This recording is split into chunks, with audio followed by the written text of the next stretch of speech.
আজকে আমরা বানাবো একটি ডান্সিং বার্ড। তার জন্য আমরা একটি A4 সাইজের গ্রিন কালারের পেপার নিয়ে নিয়েছি আর 6 ইঞ্চি বাই 6 ইঞ্চি একটি স্কোয়ার কাগজ কেটে নিলাম। দেখো চারদিকটাই 6 ইঞ্চি হয়েছে। এরপর আমরা কাগজটিকে হাফ ফোল্ড করে নেব, তারপর আবারও হাফ ফোল্ড করে নেব। দেখো এরপর আমরা ফোল্ডটিকে এক ভাঁজ খুলে ঠিক মাঝখানে যে লাইনটি পড়েছে সেই লাইনটি বরাবর এইভাবে ফোল্ড করে নিলাম দুই সাইডে। তারপর এই মাঝখানের অংশটির থেকে এইভাবে একটা স্কোয়ার করে নিলাম। এরপর দেখো নিচের দিকে যে ফাঁকা অংশটা আছে সেটা নিচের দিকে রেখে এইভাবে আমরা ভাঁজ করব। এক সাইডে ভাঁজ করব, আবার অন্য সাইডেও একইভাবে ভাঁজ করব এবং ওপরের অংশটা একটু মুড়ে দেব। এরপর এই পুরো ফোল্ডটাকে একটা একটা দিক করে খুলে আমরা একটা ভাঁজ করব। এই জায়গাটা একটু মন দিয়ে দেখো যাতে তোমরা খুব সহজেই করতে পারো। অন্য দিকটাও একইভাবে খুলে আমরা ভাঁজ করে নিলাম। দেখো এই অংশটি দুদিকটাই সেম দেখতে হয়েছে। এবার নিচের দিকটা যে দিকটায় ফাঁকা আছে সেই দিকটা থেকে এইভাবে ফোল্ড করে নিলাম বেশ লম্বা করে।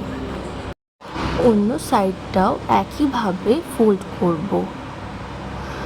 তোমরা যারা চ্যানেলটিকে সাবস্ক্রাইব করোনি তারা ঝটপট সাবস্ক্রাইব করে নাও যাতে সব ভিডিওগুলো তোমাদের কাছে পৌঁছায়। দেখো এই অংশটিকে খুব মন দিয়ে দুদিকের ভাঁজটা এইভাবে আমরা তুলে দিয়েছি আর অন্য দিকের ভাঁজটাও পিছন দিকে মুড়ে দিলাম। এই রকম দেখতে হচ্ছে। এবার নিচের দিক থেকে আমরা একটি অংশকে উপর দিকে তুলে দেবো আর অন্য অংশটিকে ঠিক মাঝখান পর্যন্ত কাঁচি দিয়ে কেটে নিচ্ছি।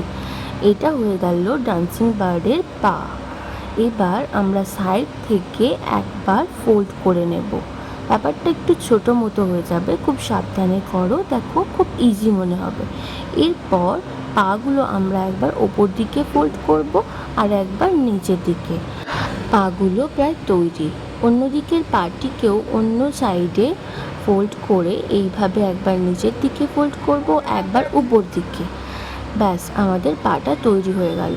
এরপর পুরো অংশটাই তৈরি হয়ে গেছে, শুধু একটু ডানাগুলোকে এইভাবে সাইডে মুড়ে দেব আর পাখির ঠোঁটটা বানিয়ে নেব। ব্যাস আমরা এইভাবে মুড়ে নিলাম। দেখো এগুলো ডান্সিং বার্ডের ডানা হয়ে গেল। আর এই সামনের অংশটি হলো পাখির গলা আর এখানেই আমরা একটা পাখির লম্বা ঠোঁট করে নেব। এইভাবে পুরো অংশটিকে ধরে একদিকে একবার ভাঁজ করব, অপোজিটে আর একবার ভাঁজ করব। তারপর মাঝখান থেকে এইভাবে ফোল্ডটিকে খুলে আর সামনের দিকে লম্বা মতো একটা ঠোঁট বানিয়ে নেব আর এখানে স্কেচ পেন দিয়ে দাগ করে নেব। এবার দেখো নিচের দিকে একটা ফাঁকা অংশ আছে। এই ফাঁকা অংশটা দিয়ে তোমরা একটু দূর থেকে ফু দেবে যাতে এই পেটের দিকের অংশটা ফুলে যায় এবং একটা পেন নিয়ে ডানাগুলিকে এইভাবে একটু কার্ভ করে দেবে যাতে আরও সুন্দর লাগে পাখিটি। আমি এরকম আরও দুটো পাখি বানিয়েছি। তোমরা চাইলে আরও দুটো পাখি বানিয়ে তাদেরকে জুড়ে দিয়ে এইভাবে ডান্সিং বার্ড বানাতে পারো। তোমাদের ডান্সিং বার্ড কেমন লাগলো অবশ্যই কমেন্টে জানিও।